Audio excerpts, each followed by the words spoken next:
Namam Vishnu Padaya Krishna Prasthaya Pitale Shrimate Siddha Swarupananda Paramhamsa iti namini Bhaja Shri Krishna Chaitanya Prabhu Nityananda Shri Advaita Gadadhara Shri Vasudeva Gaur Bhakta-vindam Hare Krishna Krishna Krishna Hare Hare Hare Rama Rama Rama Hare Hare Haribol. Magandang buhay po sa ating lahat. Pagpatuloy ko po ang aking pagtalakay sa ating serye tungkol sa reincarnation o reincarnation. Ang pagdadaan ng espiritual na nilalang sa iba't ibang katawan. Okay? Nung nakaraan po, ang topic po natin ay ang katotohanan ng reincarnation. Ngayon naman po, ang topic po natin ay may pamagat na ang tulay sa iiwanan o iiwan at lilipatan na katawan.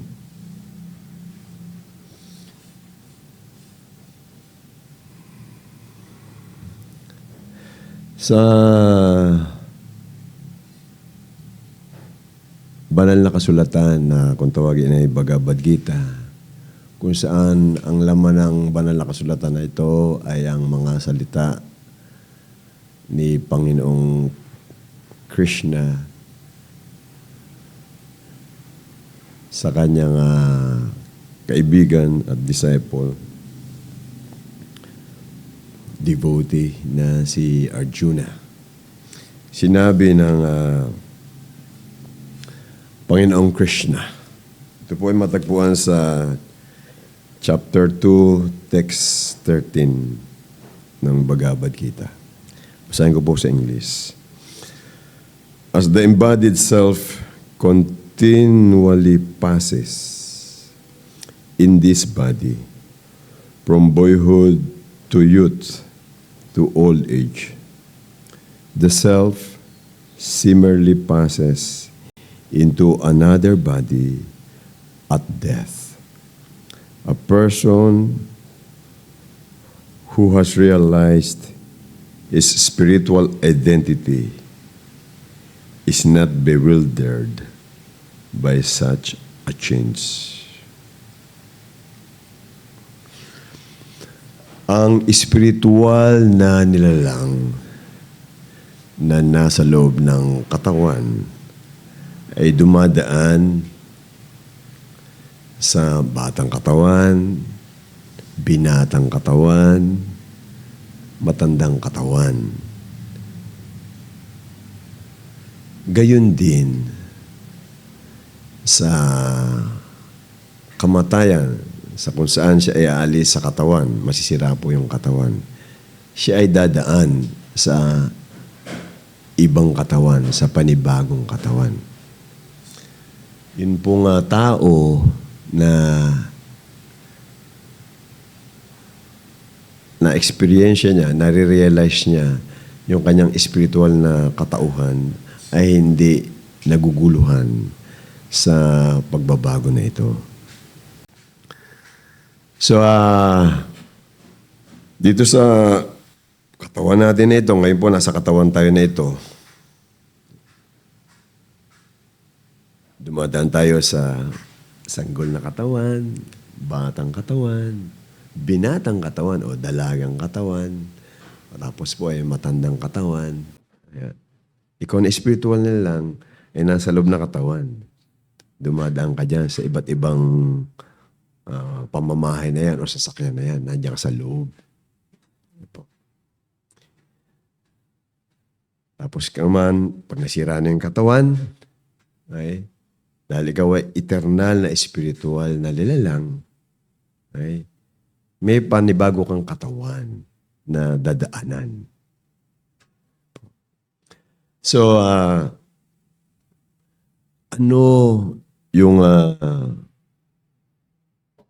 tulay, ano yung magduduktong? Ano yung koneksyon sa iiwan na katawan, lumang katawan, okay? Sira na katawan. Okay, papunta doon sa lilipatan na katawan o susunod na katawan. Ano yung magduduktong niyan? Ganito po yan. Okay po. So, para po talaga natin maunawa ng reincarnation, ang proseso ng reincarnation, ay kinakailangan po talaga ng maliwanag na pangunawa sa ating spiritual na pagkatao at pangunawa sa kasalukuyan nating kalagayan na meron tayong material na katawan na kailangan po nating maunawaan. Ito pong importante rito. Kailangan po nating maunawaan na hindi lang po tayo nasa loob ng pisikal na material na katawan. Tayo din po ay nababalutan pa ng tinatawag na mental na material na katawan. Sa English po, ito pong physical na material na katawan ay tinatawag na gross material body. Gross material body. Dahil ito po ay nakikita ng ating mata na ito. Okay, nakita natin. Okay po. Sa tulong po ng mata na ito, instrumento po itong mata na ito. Okay? Kita natin yung material na katawan. Physical, gross body. Ngayon po, meron tayong iba pang material na katawan. Kung tawagin ay subtle material body.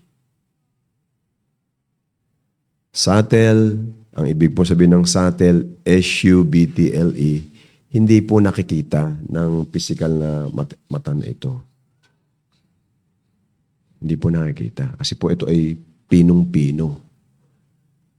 Napakapino. Gaya po, halimbawa sa mundo na ito, yan pong hangin, material po yung hangin. Dahil pino siya, di nakita ng gross material eyes ng mata na ito.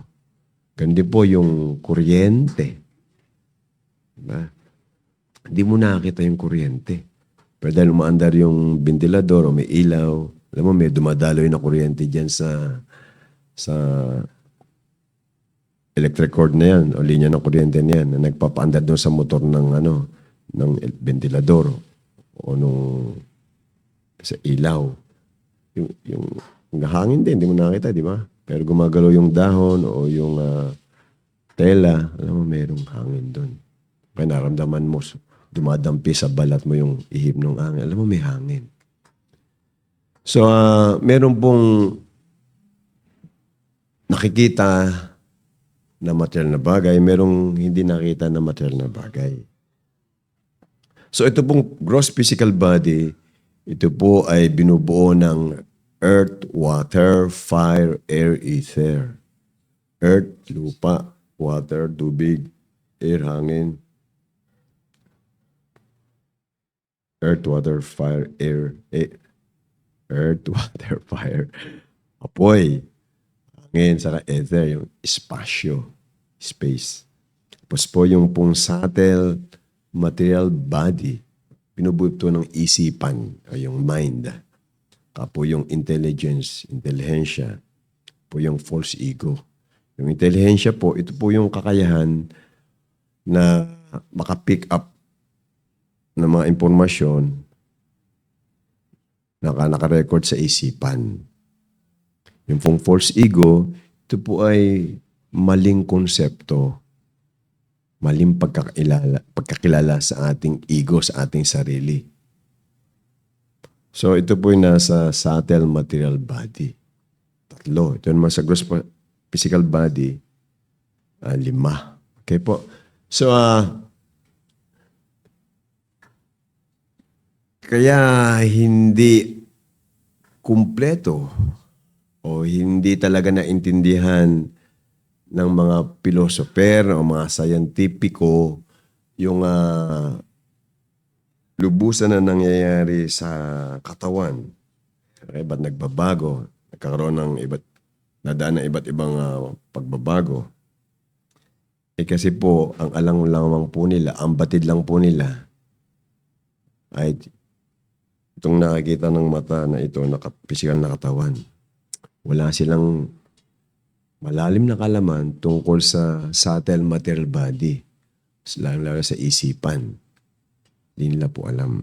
At lalo silang walang alam tungkol sa spiritual na nilalang. So, kinakailangan ng tunay na impormasyon tungkol sa spiritual na lang, sa spirit soul, sa subtle material body, saka po sa physical body. Para talaga lubusan natin maintindihan yung ating pagkatao, ang ating pag-iral sa mundo na ito. At maintindihan itong reincarnation. Okay po. Kailangan po natin ng bona fide information at ang makapagbigay lang po natin sa atin ito ay ang mga bona fide spiritual teacher na nasa linya, mahabang linya ng mga spiritual teacher at ang pinaka-original teacher, ang pinagmulan ng aral, ang katuruan, ang lesson ay yung mismong supreme person, the supreme authority. Ang impormasyon po sa mga pinong-pino hindi nakikita na umiiral kasi kagaya ng spirit soul, kaya ng subtle material body, ay hindi po matututuhan, makukuha sa magitan ng scientificong diskarte.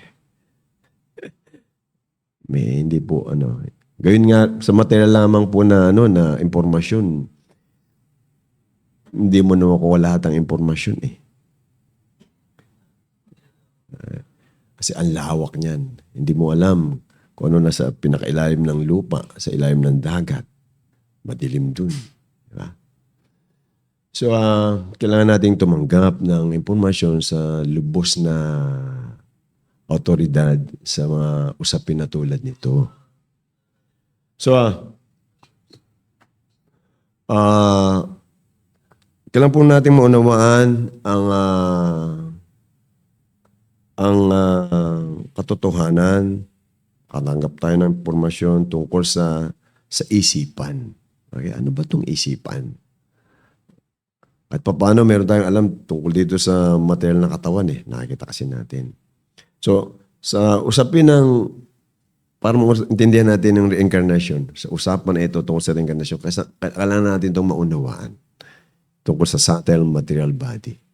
Lalo-lalo ito yung isipan. Okay? So, i-introduce ko po kayo kay Miss Isipan. Introduce ko po sa inyo. Ganito po yan. Okay? Ang isipan po ay parang ito ay parang istakan, bodega ng mga impormasyon na nakakalap ng ating mata, ng ating tenga, ng ating mga senses. Parang ganito po yan. Halimbawa, yung nakita sa pamagitan ng iyong mata. Okay? Yun pong larawan po ng inyong tatay. Katawan, physical na itsura ng iyong material father. Okay? So, pag sinabing tatay mo, okay? Material father mo, okay? Diba meron kayong makakita na itsura ng material father mo? Katawan niya, yung mukha niya. Diba? Yung nanay mo, si Aling Nene. Okay?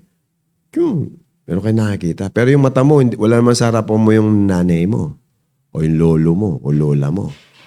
Okay? Pero meron ka makakita ang imahe nila, yung image nila. Doon ka nakatingin sa isipan. Yung intelligence, ito yung pumipick up Kakayahan mo ito para makapick up kung ano man yung naka-stack na mga images doon sa loob ng yung isipan. Ganon din yung mga nadinig mo, na kanta, usapan, lecture.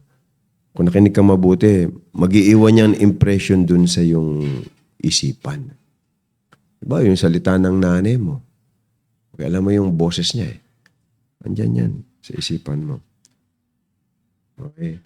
Yung salita ni Pangulong BBM. Okay. Ano mo yan eh. Maalala mo yan pag andyan kasi naka-record eh. Sa isipan mo. Okay.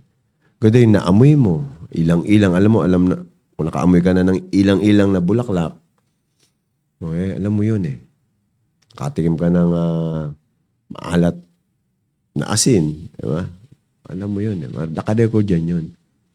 So ito pong ating katawan ay mga instrumento. Okay?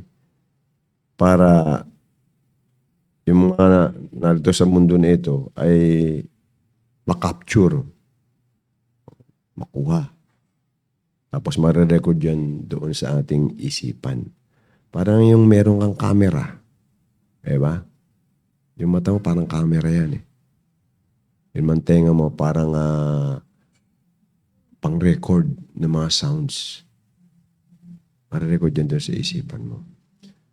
So yung perception, okay, sa totoo lang, nangyayari yan sa isipan.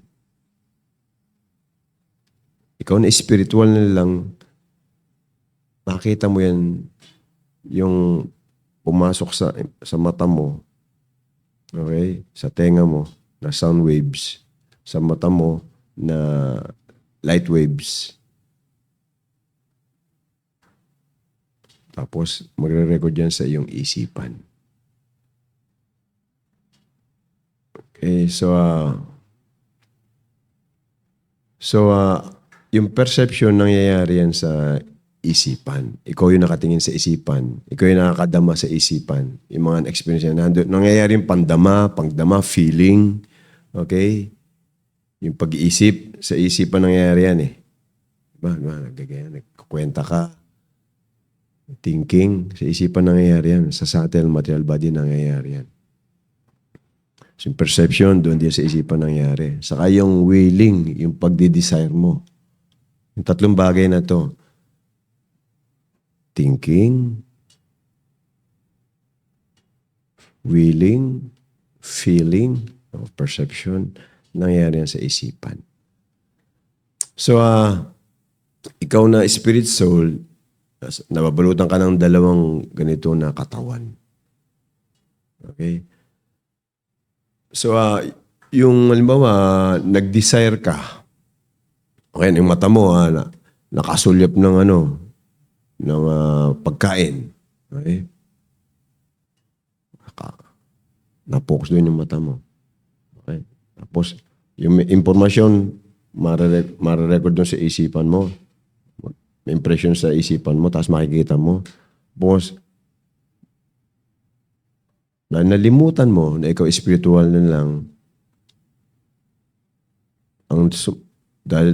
dahil sa false ego, hindi mo alam na ikaw spiritual na lang, na nilalang, naghahangad ka ngayon na lumigaya sa pagitan ng pagtikim sa ice cream na yun.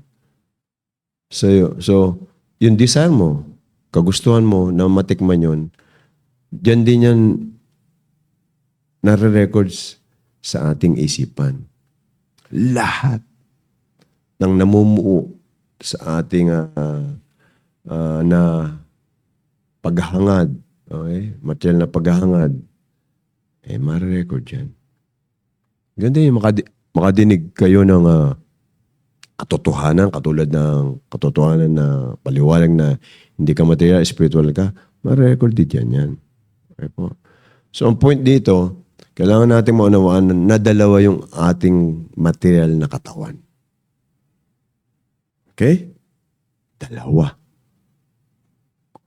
Kailangan natin itong maunawaan. Kailangan natin itong maunawaan. Okay? Kailangan po natin itong maunawaan. Kung meron pa po kayong gustong maintindihan talaga itong bagay na ito, ano po kayo sa makipag-communicate kayo sa akin. Okay, sa amin. Okay? So,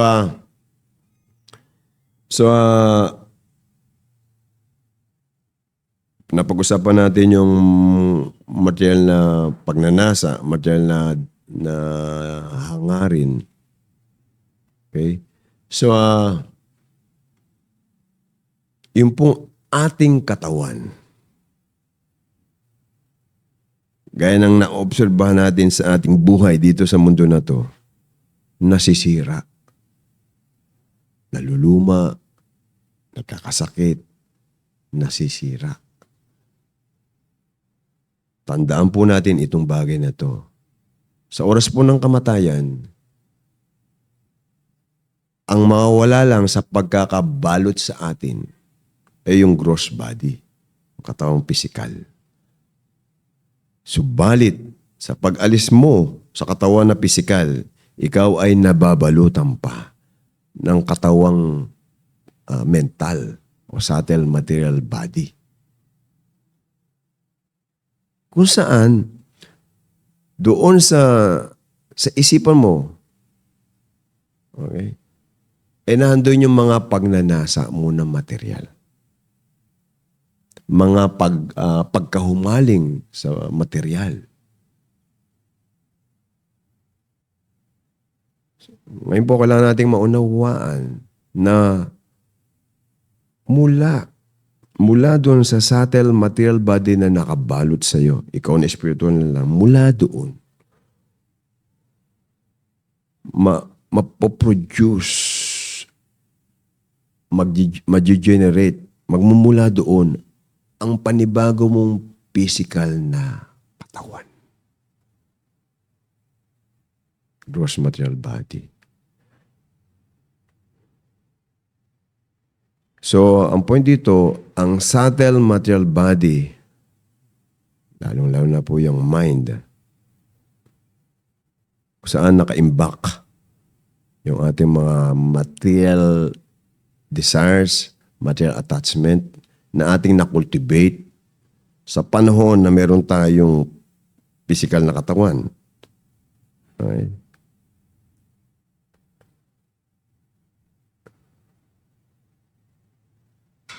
So yung isipan na yan, ang connection, ang tulay, ang magiging tulay mula dito sa iiwang katawan, patpunta. Okay? Doon sa panibagong katawan. Yun ang connection, yun ang link.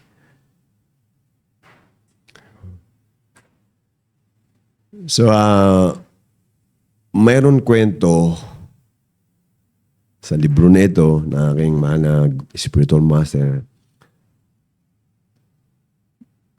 para magkaroon tayo ng ideya tukol po dun sa tinatawag na material na pagnanasa.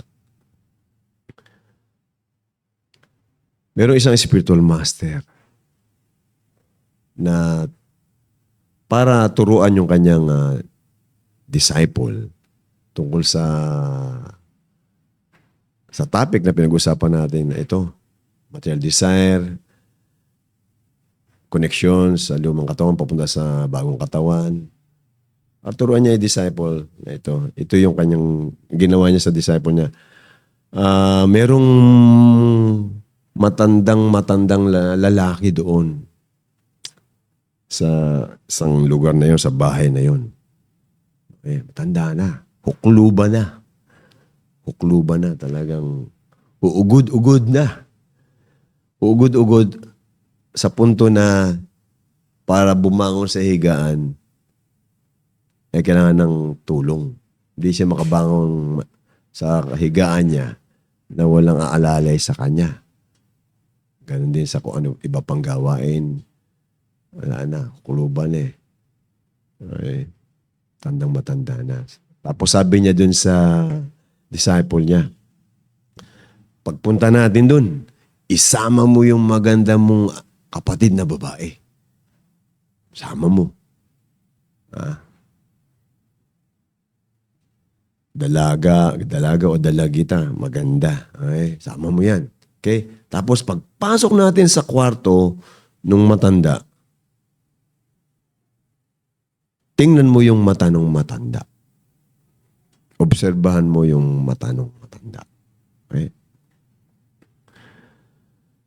E di, punta na sila doon sa bahay. Tapos kasama yung disciple, yung maganda niyang kapatid na babae, magkakasama silang tatlo, spiritual master. So pagpasok doon sa kwarto ng matanda, pasok nilang tatlo doon. Kita nila nung disciple sa ng spiritual master, yung matanda nakahiga, nakaratay doon sa higaan niya. Yung mata nung matanda, nakatingin doon sa magandang babae, kapatid ng disciple. Hindi maalis yung mata doon sa magandang katawan, magandang muka, magandang babae. Nung matanda na yung katawan niya, ha? So, paliwanag ng spiritual master, numas na sila doon, paliwanag ng spiritual master, dito mo makikita, kahit na yung material na katawan, physical body, ay paypay na, matanda na, masisira na. Okay? Handun pa rin yung matinding material na pagnanasa. Hindi nawawala. Hindi tumatanda. Hindi tumatanda. Yung pagnanasa, handun. Malakas. Kasi lakas pa nung dati. Ngayon po, dala-dala yung material na pagnanasa na yun. Nandyan yan sa subtle material body, sa isipan. Mamamatay na yung katawan. Alis na spirit soul, nababalutan siya ng isipan. Andun yung mga material na pagnanasa, mga paghahangad, mga pagkahumaling ng material. Andun yun eh. Nandun sa loob yun ng mga impression na yun, naka-record doon sa subtle material body, sa isipan. So, alis na spirit soul. Nabalutan siya sa gross body, ha? Kasi sira na eh. Nabalutan siya ng subtle material body. Alis siya doon. Mula doon sa subtle material body na yun, kung saan nandun yung detalye ng lahat-lahat na pinagagawa niya. Okay? Mga pagnanasa niya. Kung saan siya na-expose, etc. etc. Basta napagtuunan niya ng pansin, na-record yun doon. Tapos, yung mga pinagagawa niya na tama o mali, payos, impayos, mabuti, masama. Lahat-lahat. Handoon, ka-record. Mula dyan, okay, mabubuo yung panibagong katawan. Akmang-akma doon sa kanaka-record doon. Mga parang itong subtle material body, parang blueprint. Yan. Molde. Nucleus ng panibagong katawan. Kung saan mapaparoon uli yung mapapaloob uli. Okay? Yung spirit soul. So, importante na maunawaan tong yung mekanismo na ito ng subtle material body. Yung katangian ng isipan. Behavior nito. Activities nito, gawain nito. At ang koneksyon ng gross body at subtle body. At doon sa susunod na body.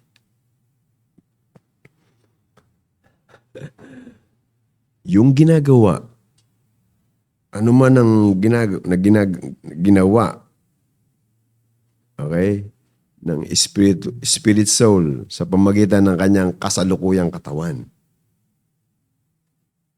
Ano po? May connection yan sa susunod na katawan. Dahil ma-imprint yan dito sa subtle material body. Ano po yan? ano man ang gagawin itong mo, okay? Sa magitan ng kasalukuyan mong katawan. Lahat yan mare-record dito sa subtle material body. At ano man nakarecord dito, yun ang i-impluensya, okay? Magiging molde ng panibagong katawan. Bakit? Yung susunod mong katawan ay katawan uling tao. Kung isipin, puro katawang tao mangyayari sa'yo, ha? Magkakaroon ka, ha? Ng puro human body, hindi. Kung ngayon, ang mga pagnanasa mo, okay, mga activities mo ay makahayop, okay, ay huwag mong asahan na susunod mong katawan ay human form uli ang kapupuntahan mo. Hindi. Nakadepende yan sa laman nung subtle material body. At yung laman ng material body, okay, direktang galing dito, apektado nitong activities sa material body, sa present material body. So, ingat po tayo kung ano yung mga pinaggagawa natin sa kasalukuyang katawan. Kasi po lahat po yan, marirecord dito. Ingat po tayo sa ating mga material na hangarin. Kasi po ang material na hangarin, material desires, yan po ang dahilan bakit tayo nagkakaroon ng material na katawan. Spirit soul tayo Ang natural nating sitwasyon may spiritual na pagnanasa at wala tayong, hindi tayo nabalutan ng material. Pero dahil po tumanggi tayo na gawin yung spiritual na desire, hangarin na dapat natural sa atin, ayaw natin gawin yan. Ayaw natin magsilbi sa Diyos, magmahal sa Diyos. Po. So, kalalaglagan po natin mga gawain na walang kinalaman sa spiritual. Pagbibigay ng kasiyahan sa Diyos. Ayun nga po ang gagawin po natin ay pagbibigay ng kasiyahan sa ating sarili. Diba? Ayaw mong gawin yung kagustuhan ng Diyos . Ano gagawin mo? Yung kagustuhan mo. O kagustuhan ng tatay mo o magulang mo. Na may connection sa tinatawag mo sa katawan mo. Dahil sila may connection sa katawan na to, isip mo sila yung magulang mo. Pero sa totoo lang, ang totoo mo magulang yung Diyos. Okay. Okay na gawin yung kagustuhan ng magulang kung yung kagustuhan ng magulang mo ay kagustuhan ng Diyos. Walang problema.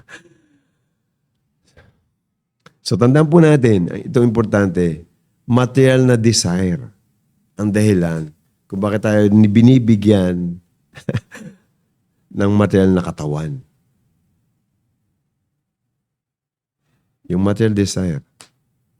Kaya nga po nung kwento na ito tungkol sa matanda na ito, meron siyang material desire na mag-enjoy ng katawan ng babae. So bigyan ng katawan na may sex organ, katawan na may ganito dahil may iba pa siyang desire. Ano po? Intindihan po ba? Clear po ba? Sana po naintindihan natin ito. Yeah. Anyway po, mahaba po ang pagtalakay tungkol sa topic nito na reincarnation, pero pagtiyagaan po natin. Unti-unti po, makapulot po tayo ng impormasyon na tutulong sa atin na maunawaan mas maibubuti ang proseso na ito ng reincarnation. Okay, at magawa sana natin ang dapat natin gawin para tayo ay makawala sa gulong na ito na reincarnation. Kasi po, sa totoo lamang, pagkakaroon po natin ng material na katawan,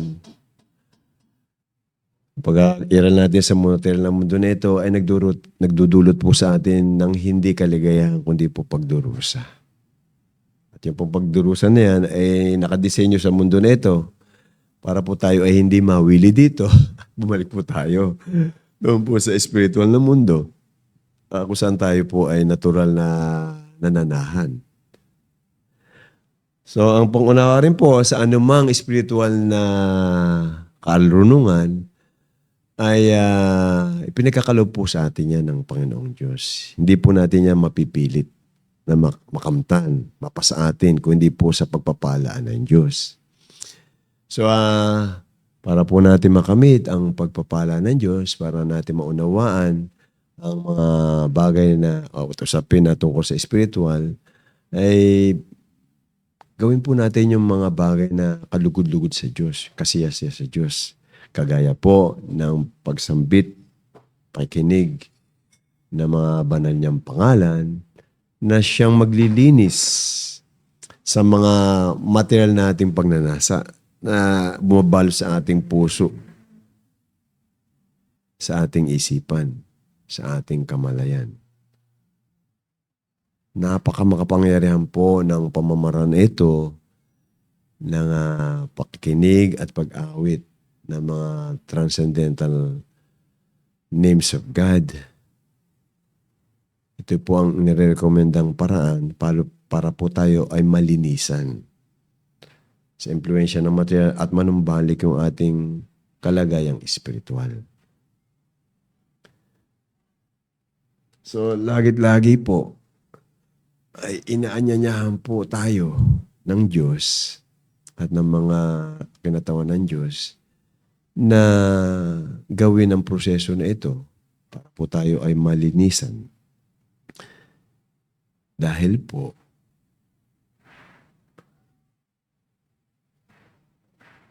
sa tulong po ng pangalan ng Diyos na walang pinagkaiba sa Diyos, na lubos na malinis, tayo po ay magiging malinis.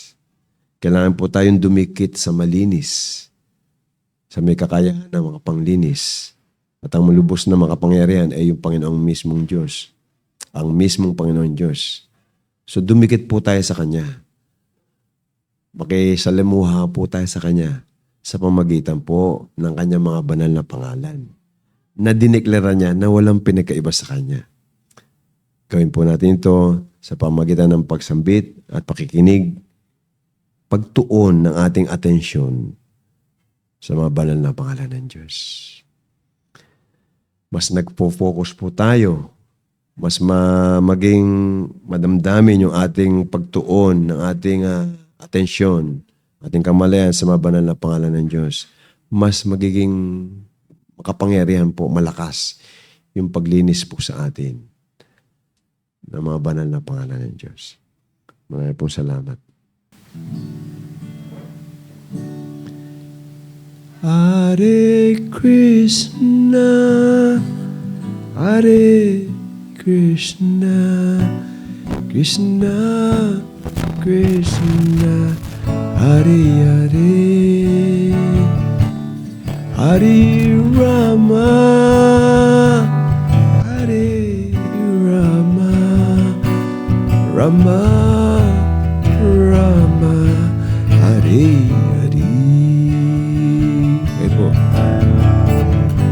Krishna, Hare Krishna, Krishna Krishna, Hare Hare, Hare Rama, Hare Rama, Rama Rama, Hare Hare.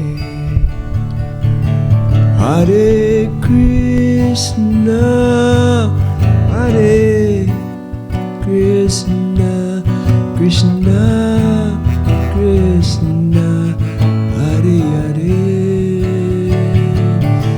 Hare Rama, Hare Rama, Rama Rama, Hare Hare. Hare Krishna, Hare Krishna, Krishna Krishna, Hare Hare, Hare Rama, Hare Rama, Rama Rama, Hare Hare. Hare Krishna, Hare Krishna, Krishna Krishna, Hare Hare, Hare Rama, Hare Rama, Rama Rama, Hare Hare. Hare Krishna, Hare Krishna, Krishna Krishna, Hare Hare, Hare Rama, Hare Rama, Rama Rama, Hare Hare. Hare Krishna, Hare Krishna, Krishna Krishna, Hare Hare, Hare Rama, Hare Rama, Rama Rama, Hare Hare. Hare Krishna, Hare Krishna, Krishna Krishna, Hare Hare, Hare Rama, Hare Rama, Rama Rama, Hare Hare. Hare Krishna, Hare Krishna, Krishna Krishna, Hare Hare, Hare Rama, Hare Rama, Rama Rama, Hare Hare.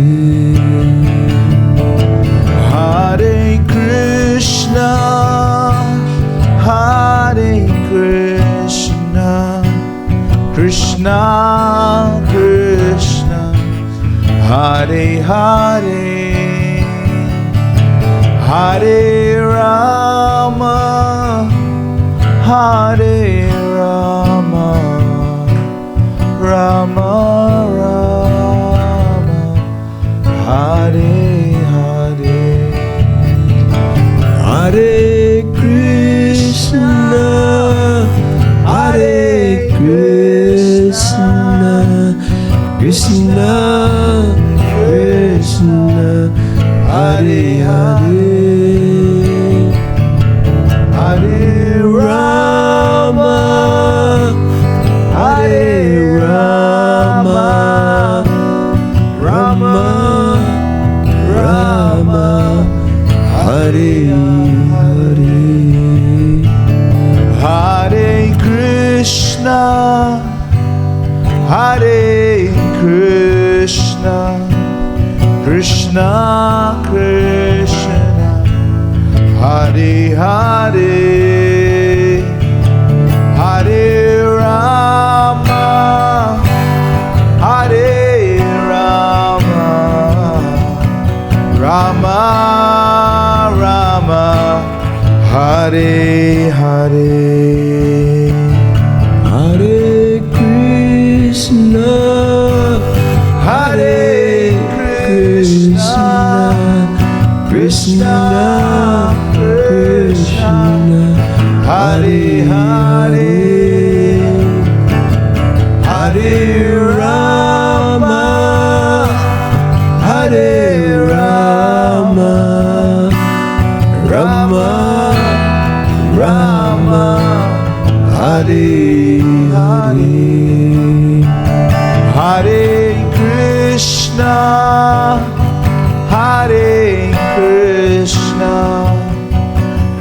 Krishna, Krishna, Hare Hare, Hare Rama, Hare Rama, Rama Rama, Hare Hare. Hare Krishna, Hare Krishna, Krishna Krishna, Hare Hare, Hare Rama, Hare Rama, Rama Rama, Hare Hare. Hare Krishna, Hare Krishna, Krishna Krishna, Hare Hare, Hare Rama, Hare Rama, Rama Rama, Hare Hare. Hare Krishna, Hare Krishna, Krishna Krishna, Hare Hare, Hare Rama, Hare Rama, Rama Rama, Hare Hare. Hare Krishna, Hare Krishna, Krishna Krishna, Hare Hare, Hare Rama, Hare Rama, Rama Rama, Hare Hare. Hare Krishna, Hare Krishna, Krishna Krishna, Hare Hare, Hare Rama, Hare Rama, Rama Rama, Hare Hare. Hare Krishna, Hare Krishna, Krishna Krishna, Hare Hare, Hare Rama, Hare Rama, Rama Rama, Hare Hare. Jaya Jaya Gurudev, Jaya Jaya Gurudev, Jaya Jaya Gurudev, Jaya Jaya Gurudev. Jaya Jaya Gurudev, Jaya Jaya Gurudev, Jaya Jaya Gurudev, Jaya Jaya Gurudev. Jaya Jaya Siddha Swarup Ananda Paramahamsa,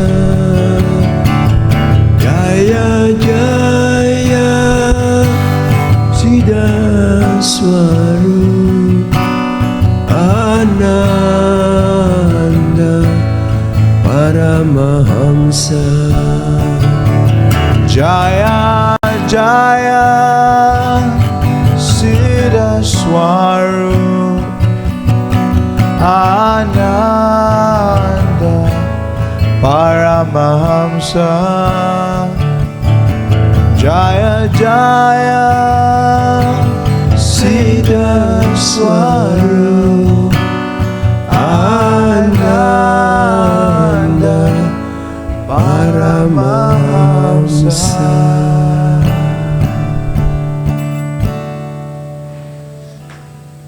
Haribol, namaste.